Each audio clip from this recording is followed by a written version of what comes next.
Have you ever felt low about yourself? Or are you always surrounded by lots of confused thinking? Do you find yourself drifting away from productivity? If you do, then this video is a must-see for you. Hey guys and gals, welcome to Brainy Mood, the channel for your motivation and success. In this video, we are going to discuss 7 habits of highly effective people to boost your self-confidence and turn you into a better version of yourself. But before we move on, make sure to subscribe to the channel and hit the notification bell so that you never miss any of our upcoming videos. So without any further ado, let's get into the video. 1. Be confident but not arrogant. Being confident but not arrogant is the first habit for a highly effective person. Most people try to remain confident, but what they actually turn into is arrogant. We need to understand that the more arrogant we are, the less confident we will be. I am going to show you the easiest and fastest way of how to stay confident but not arrogant. Well, it really is very simple. You have to change your mindset to one of acceptance. Accept that what you do with your life is ultimately up to you. There is no one else out there controlling your life or destiny. No one is going to stop you from achieving your goals. Instead, they will try to guide you in the wrong direction and keep you from achieving success. Once you learn to accept that you can control and rectify what happens in your life, then your whole outlook on life changes. You realize that you are in charge of your destiny. This is a great skill to have, because whilst you meet people who try to control your life and steer you in the wrong direction, you will also have people who will encourage you and push you forward. They will actually be helping you rather than standing in your way. By changing your behavior, you will be automatically improving your chances of success in life. Also, by having a positive outlook on life, you will see that everything that happens to you as a result of your actions has a positive spin rather than a negative one.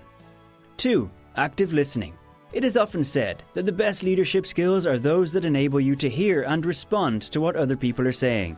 If you want to be a good leader, then you should really have active listening. Active listening means, as the name implies, actively listening to what somebody is saying. More often than not, we do not really listen to people who are talking to us. We just nod or smile or make some kind of comment. In such cases, active listening requires that you put aside all your personal feelings and focus on understanding the person talking. In order to be good at active listening, you need to be able to recognize the verbal signs that somebody is talking to you. Verbal signs are very important because they allow you to know what somebody is trying to tell you with their words. Most of the time, the verbal signs are quite clear, but there are certain situations where the verbal signs might not be as clear. For instance, if the person talking to you starts talking about something that you are already familiar with, but he says something that you are not quite familiar with, then it can be difficult to comprehend. However, if you know that the person is just trying to inform you about something that you are already aware of, then you will easily be able to comprehend what he is trying to say. You can develop your listening skills in many different ways. One way is by trying to listen as much as you can to people who are talking to you. Another way is to pay attention to the way in which they are talking and try to grasp their meaning.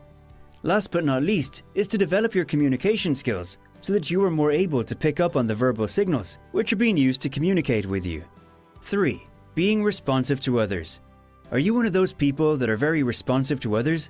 Do you have difficulty with others talking about personal issues? And do you have trouble being misunderstood? Do you find yourself acting out of character when the going gets tough, or when you are called upon to defend your position in an argument with another? If so, then you may be a good candidate for developing leadership skills that make you a responsive and sensitive person.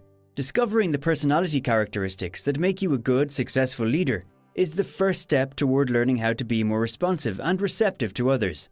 Often you need to be strong and solid, but you also have to realize that when you have a feeling about a situation, you can take a back seat. While in order to lead others effectively, you have to be strong and optimistic. You have to also recognize that in difficult circumstances, you cannot remain emotionless. This enables you to identify more clearly how you should act when the time comes. You must be a strong communicator to earn respect from your employers and from your peers. You will learn how to stop yourself from saying or doing something that would adversely impact someone else, and you're sensitive and careful enough to understand how you communicate in the right way. You will make improvements that will help others if you're strong enough to get into others' shoes. You will become the leader that others look up to and respect by using a constructive approach to learn how to be responsive and receptive to others. 4. Being supportive. If you have never had the honor of knowing someone who is best suited to be your role model and has the characteristics of being supportive, then you might not know how to be supportive. You see, some people just aren't born with this trait. It takes a lot of self-reflection understanding, and even training to be able to do this, and it is not something that comes easily to everyone. However, if you're willing to put in the time and effort, it can be one of the most rewarding things you ever do in your life. We will go over some of the best leadership skills to use in this video. The first step in learning how to be supportive is to be honest with yourself about what you think you might lack in terms of self-confidence or empathy. If you have any of these traits, it can really hurt people when you compliment them. For instance, if you are trying to be supportive to an executive and he tells you that all of their employees are good and that they do everything properly, then you might give an executive a compliment, thinking that you are helping them out with the company by putting up the best leadership qualities. Now, the person may not be having a bad day at work, but your comment could cause them to believe that. Be careful how you phrase things like that though, because if you were complimenting someone too much, you may start to sound like a psychologist rather than a leader. Another excellent method of learning how to be supportive is to always remember that you are the one in control, and that it is your job to make sure that people continue to do the right thing, whether it is good or bad. If you feel that a certain person is causing you to feel down, or like you aren't doing your job, then make a point to voice those feelings to them. They may be receptive to your approach, depending on how strong you feel about what you are saying. People who are good at taking criticisms to heart often respond well to being encouraged, while others react to being urged by other people. 5. Be sensitive. Many people are under the impression that leaders must be insensitive in order to have good leadership skills. The fact is, however, that good leaders have a certain sensitivity to others and to their followers. When someone is acting in a way that makes you uncomfortable, it is important that you find ways to be sensitive to them so that you can effectively work with them. If you're not sensitive enough to be able to do this, no matter how much good you do, your followers will never benefit from your leadership skills. People who claim that they have the ability to be sensitive aren't actually using the word sensitive in its proper context. Instead, they're using it to say that they are more attuned to others' feelings. And while being attuned to others' feelings is a great quality, leaders should never treat others as if they were children. While a good leader should strive to build trust and respect with his or her followers, a poor leader treats them as though they're little more than objects to be used once. With poor leadership skills and an attitude of let them do whatever they want to, a bad leader will find it extremely difficult to build a team of effective leaders. Being sensitive to others doesn't mean that you have to be overly understanding or considerate of others. Far from it. Instead, understanding what people need and then providing for them will go far towards building leaders who are both sensitive and strong. Good leaders know how to care for the people around them, and this attitude comes naturally when they're trying to lead. 6. Be a mentor. People everywhere are asking, how to be a mentor? They have heard it from seasoned leaders, from college instructors, from colleagues, from friends, and yet they wonder how to approach it. Many wonder why someone who has been through the process of mentoring others can't just do it themselves. The answer is simple. By nature, we're social beings. Our success in life hinges on finding ways to make people like us and to get us invested in other people and their lives. There is something special about helping people understand and overcome obstacles. That's what makes it a profession. People come to you to ask for your help, and you naturally want to give it. Learning how to be a mentor comes down to understanding these important dynamics. By approaching your relationships with that understanding, you will become an outstanding mentor who is capable of making lasting positive changes in the lives of others. You will demonstrate that you are a person who is interested in people and who has the best leadership skills possible. You will also discover that you have an amazing capacity for building effective teams. 7. Being honest. For many leaders, being honest in their sanctuary is a constant battle. You must not only be the best leader you can be, but you must also be true to your beliefs and values. Many people have been socialized to follow the rules because of their religious or cultural backgrounds. People are motivated by principles and beliefs to stand up and fight for what they believe in.